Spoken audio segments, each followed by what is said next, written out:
ساتھیاؤ، میں اور آپ آج کی اس بزم میں یہ پختہ عزم کر کے اٹھیں کہ آج ہم خود بھی اور اپنی اولاد کو بھی، اپنے دوستوں کو بھی، میرے والد گرامی فرمایا کرتے تھے جس سے دوستی ہو نا اس کی انگلی پکڑ کے دین کی راہ پہ لے آؤ، یہ دوستی کا حق ہے۔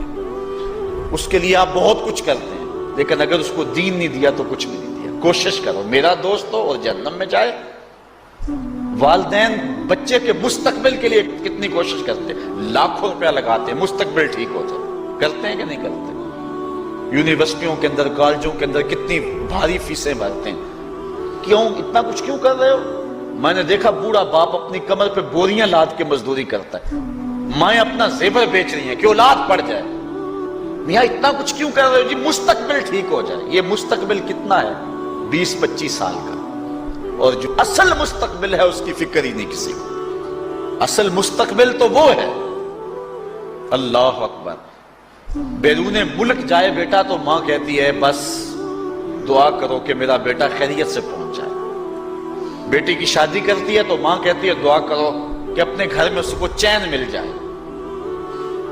کسی کا انٹرویو ہوتا ہے، لوگ کہتے ہیں جناب دعا کرو کہ اس انٹرویو میں وہ کامیابی سے گزر جائے۔ میں کہتا ہوں جب قبر میں اترتا ہے پھر کسی نے آ کر کبھی نہیں کہا کہ دعا کرو مشکل گھڑی آ گئی ہے خیریت سے گزر جائے۔ اصل امتحان تو یہ ہے، اگر اس امتحان سے گزر گیا تو کامیابی اور بامرادی۔ یہ تھوڑا سا مستقبل دنیا کا، اس کے لیے ہم کتنے پیسے لگا دیتے ہیں۔ سب کچھ اولاد کو آتا ہے، ہر شے فر فر پڑھتے اور بولتے ہیں، دعائے قنوت بھی نہیں آتی ہوتی۔ تو ہم اپنی اولاد کے لیے دین کا تحفہ اس کو کبھی نہ چھوڑیں۔ اللہ اکبر، کوشش کریں، محنت کریں۔ حضور نبی رحمت صلی اللہ علیہ وآلہ وسلم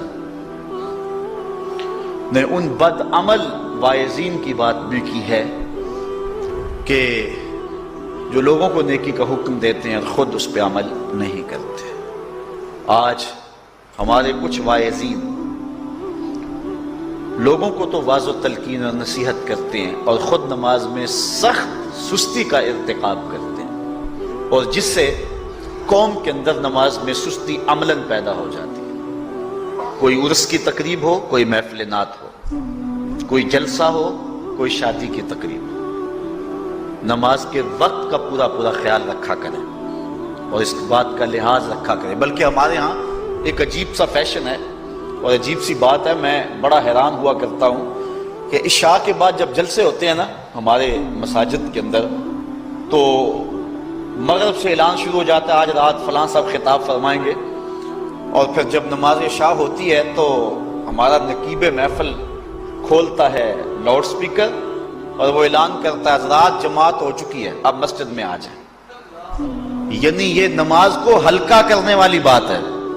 انہوں کو کہا جا رہا ہے کہ بلکہ بات تو کہہ دیتے ہیں جس کا تمہیں ڈر تھا وہ گزر گئی ہے، اب آ جاؤ۔ کیا لینا ہے جلسے میں آ کر اگر نماز ہی نہیں پڑھنی ہے تو؟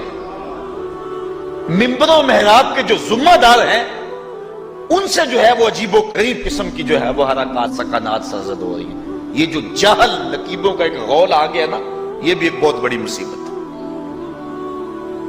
ایک تو بے تحاشا القاب، دوسرا دین کی روح سے ناشنائی۔ وہ کسی نے کہا تھا نا کہ پہلے حضرت غوث پاک ولی بناتے تھے، چور سے کتب بناتے تھے، آج کل ہم بناتے ہیں۔ کہا تم کیسے؟ کہا ہمیں پتا ہوتا ہے یہ چور بیٹھا ہوا ہے، کہتے ہیں غوث زمان اور کتب دوران۔ بے تحاشا اور بے تکا انداز، اور پھر دین کی روح سے یہ ناشنائی کہ باقاعدہ اعلان ہوتا ہے جناب جماعت ہو چکی اب تو آ جاؤ۔ تو کیا کرنا ہے ساری رات جاگ کے اگر عشاء کی نماز ہی نہیں پڑھی تو نماز کو ہلکا کیا گیا ہے۔ اسی طرح جلسہ لمبا ہو رہا ہے اور نماز کا وقت سکڑ رہا ہے۔ ان چیزوں کا التزام کرنا ہے، ہم نے کوشش کرنی ہے۔ اور یہ بھی ایک مصیبت ہے کہ دربار بڑا اونچا ہے اور مسجد کے اندر جانوروں کی بینٹیں پڑی ہوئی ہیں۔ حیثیت تو مسجد کی ہے، دربار کی تو ثانوی حیثیت ہے۔ دربار پہ 3 کروڑ روپیہ لگا ہوا ہے اور مسجد میں چٹائیاں بھی موجود نہیں۔ اپنے بھی خفا مجھ سے ہیں بیگانے بھی ناخوش، کہ زہر حلال کو کبھی کہہ نہ سکا کند، بات وہی کہتا ہوں سمجھتا ہوں جسے حق، میں ابلہ مسجد ہوں نہ تہذیب کا فرزند۔ بے تحاشا اور بے تکا انداز، اور پھر دین کی روح سے یہ ناشنائی کہ باقاعدہ اعلان ہوتا جناب جماعت ہو چکی اب تو آ جاؤ۔ تو کیا کرنا ہے ساری رات جاگ کے اگر عشاء کی نماز ہی نہیں پڑھی تو نماز کو ہلکا کیا گیا ہے۔